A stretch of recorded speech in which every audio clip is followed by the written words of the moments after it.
What's up, y'all? It's Truth Tiger, and I'm going to talk today about not being the shame person. And when you've gone through narcissistic ABUSE, or you've dealt with really toxic people, or you've just been around that kind of stuff, been around that drama and that negativity and had people who devalued you, you know, for a lot of us, we did not have good parents, and our parents devalued us and did not do the things they were supposed to do with us in childhood. Some of us may have been bullied growing up. There's a lot of different, things that can factor into this, but you don't want to end up being this shame person. And I felt like when I was younger, sometimes I felt like I had to be the class clown, or I had to be funny to get the bullies to like me, or I don't know, you know what I mean? I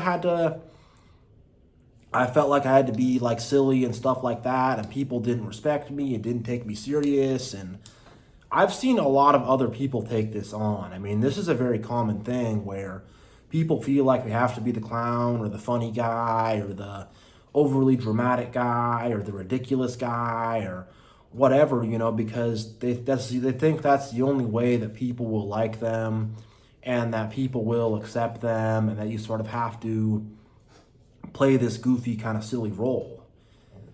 And I think a lot of it also is just a lot of deeply internalized shame, because shame is a really painful emotion. When you feel shame, it feels like you're dying inside. Like, shame feels horrible. It just feels like, it really does feel like you're dying inside. Like, when I think about something like I did back in the day that was shameful a couple of years back, maybe 10 years ago, whatever, I kind of like, I'm like, oh my God, like you get this like feeling of where you're just like, oh man, I hate myself. That's what I say. Like, when I think of a really shameful memory, I really say like, man, I freaking hate myself. I want to freaking bang my head, whatever, you know what I mean? I want to jump off a bridge after that one, not literally, but you have that kind of feeling. And I think it's a feeling that people can really get tripped up on and trapped in, and people don't really know how to kind of let that out. And a lot of our own parents and our own families and our own communities really made us feel very ashamed about ourselves, like we were deficient, we were not good enough, we were not valuable. And just like your sense of self-esteem and your sense of self-worth and whatever just kind of gets degenerated, and then you do sort of start to play the clown. Your life becomes very disorganized, and you got weird friends or whatever it is, this kind of clownishness kind of starts to come on you, And here's the thing also about narcissists. They're all clowns. They're all massive clowns. They are all drowning to death in a pool of their own shame. They are massively ashamed people. And I know this because I've had moments where the mask slips off, or I've seen narcissists do this kind of shame thing the worst, actually. Like, I literally had one of them tell me he wanted to suck my, my dick. I mean, he said it as a weird narcissist, like, joke thing, whatever. But, that's kind of whatever, he had a lot of deep down shame, and he made shameful displays of himself, and I've made some shameful displays of myself too. I have not said stuff like that to people, and I have struggled with my own shame, but I have not been swept away with it like that, like whatever, but it's just like, man, we don't want to take that on. We want to have self-esteem. We want to hold ourselves up well, because it's like also like when you get with all this shame, now you want to be the troll. Now you want to be the this, the that, whatever. Like when I was a kid, I was not the most coordinated, and my dad, didn't like sports for some reason or whatever. So I never really played a lot of sports as a kid.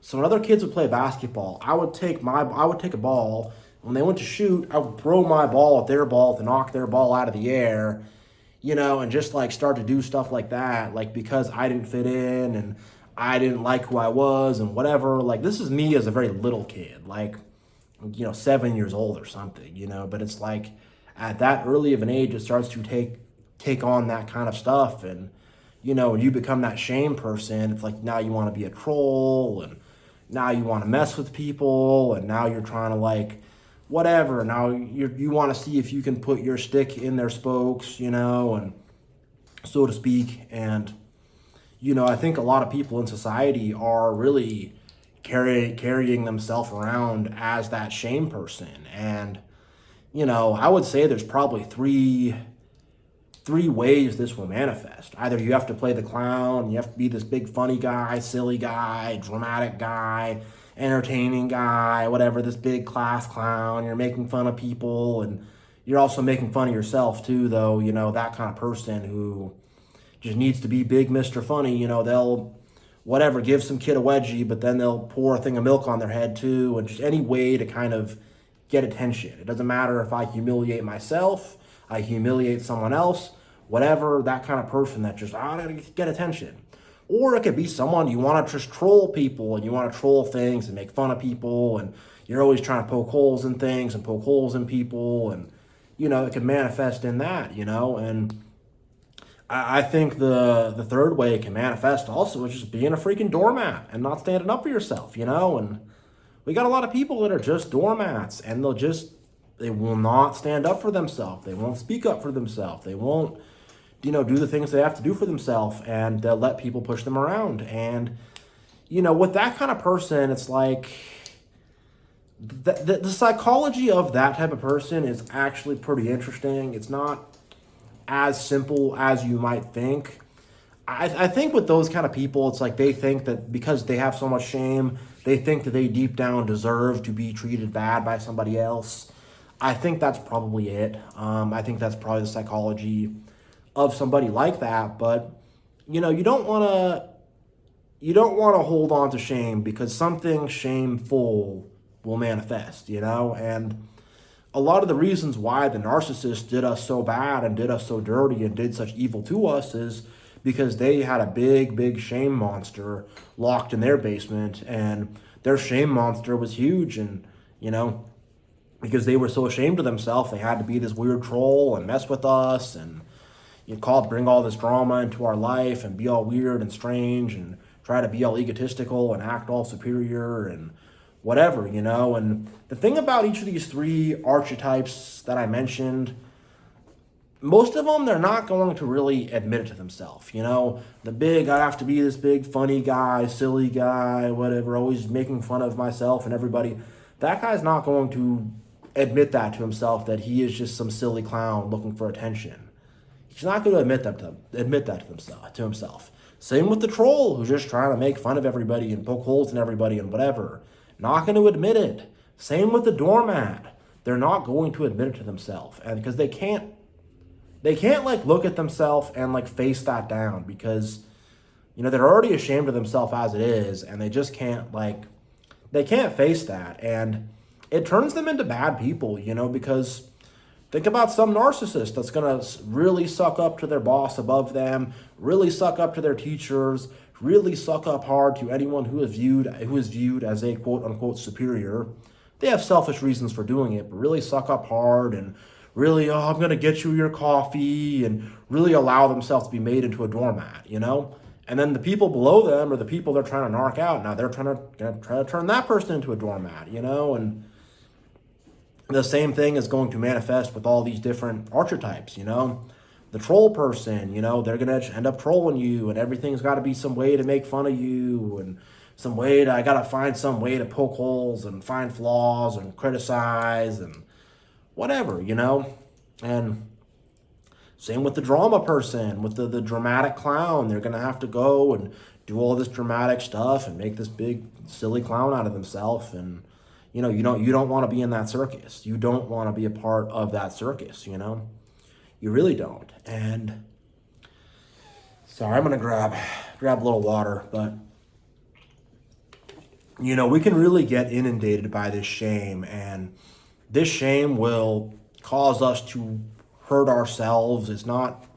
We're not going to show up to be the people we need to be when we have all this shame in us. When people are filled with shame, they don't have good self-esteem, they don't value themselves, they don't esteem themselves. So it's going to be hard to value others and to put value out there and to have values, if you will, So self-esteem is so key. It's so important, and you really don't want to get stuck being the shame person. Like I would say the majority of people are on some level living with some kind of deep shame. I would say the majority of people, probably the vast majority of people, are living with some really deep seated shame, and it's really holding them back, and it's really just making them hurt deep inside, because it's just like they just can't value themselves or like themselves or forgive themselves or whatever, and because they can't do that to themselves, they're going to struggle to do that to other people. And I battled shame a lot when I was younger, and just slowly but surely I've stepped forward and begun to defeat it and begun to value myself and care about myself. And when I start doing that, I can actually be an effective person. I can stand on my own feet, but when I was younger, I wanted to be all silly and make people like me and be all dramatic and be all funny and make fun of somebody and whatever, be this big, funny, silly, whatever guy and be this troll and whatever. And even sometimes I should have stood up for myself more too. And I was this guy, and it didn't make me into a good person. It did not.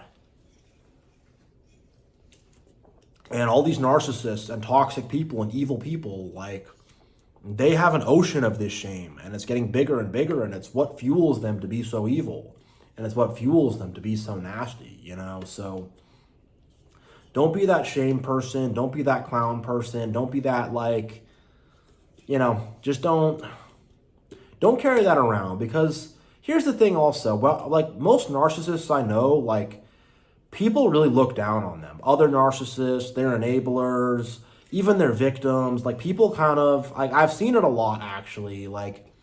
There might be some narcissists that are very manipulative, and they're really good at making themselves into some godlike figure, maybe some cult leader or something. But most narcissists, people kind of hate them but enable them anyways. And other narcissists talk bad about them and are like, oh, look at him, whatever.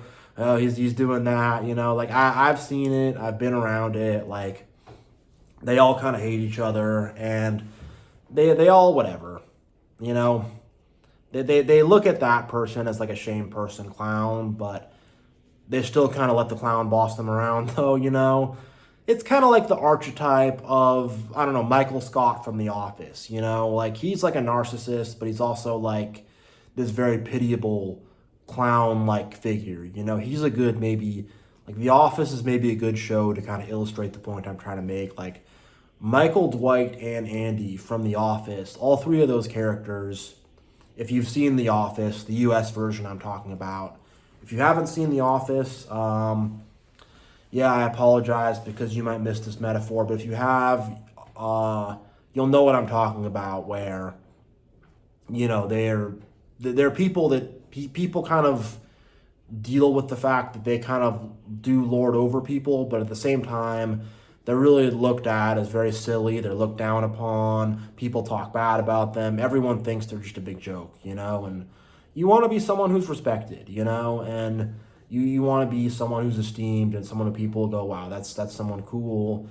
That's someone we respect, and even if they don't admit it, because a lot of times people won't, but, yeah, you wanna hold yourself up with respect. You don't want to be a shame person, and there's a number of things that make narcissists. Ultimately, they choose that. In the end of the day, it is something they choose to do, and I do want to iterate that point that we have to choose with our free will to be good or bad people. So. Yeah, but don't be a shame person. Don't be the silly clown. Don't let shame take you over. Don't let shame rule you. Don't let shame dominate you. And you have to face down your shame and find self-esteem, because I've seen people where shame takes them over and it gets bad. Even think about a stalker or a gang stalker. How much would you have to hate yourself to where you're I have to stalk somebody. I got to see what's going on with them. I got to show up at their house, whatever, or some of these gang stalkers I've seen who got to stop and pause when you walk by or whatever, who got to stand close to you and be mad at you about something. Like that's somebody who deeply, deeply hates themselves, deeply. So yeah, we got to defeat this shame. We can't live in shame. Like shame is it's very destructive. You don't want to be the shame person. It destroys people. It's very, very bad. And it's just not going to manifest good things if someone hates themselves. It's not. So yeah, so I'm going to say like, God be with us. God, lift the shame off us. I know that, our good deeds and, when we do good, I know that we are, we are the biggest treasure in your eyes. So, I want shame to be lifted off us. And, I know that, in the eyes of God, in your eyes, God, that I know that you look at us with love. So, yeah. And, God made us to do good. God made us in his own image. So it's no reason to carry shame around, and if you have past regrets, just whatever, take your time to go through it. Don't let that spiral get you. Just realize that if you're dealing with a regret and you're really thinking on it, like maybe you'll have a bad night, maybe you'll have a bad couple days, but once you kind of process it, you'll get past it, and yeah, I think that's going to be it for this video, but you got to get past the shame and a lot of evil, all the evil toxic people and the narcissists and stuff, they're all shame consumed and shame monsters. And, we don't want, we don't want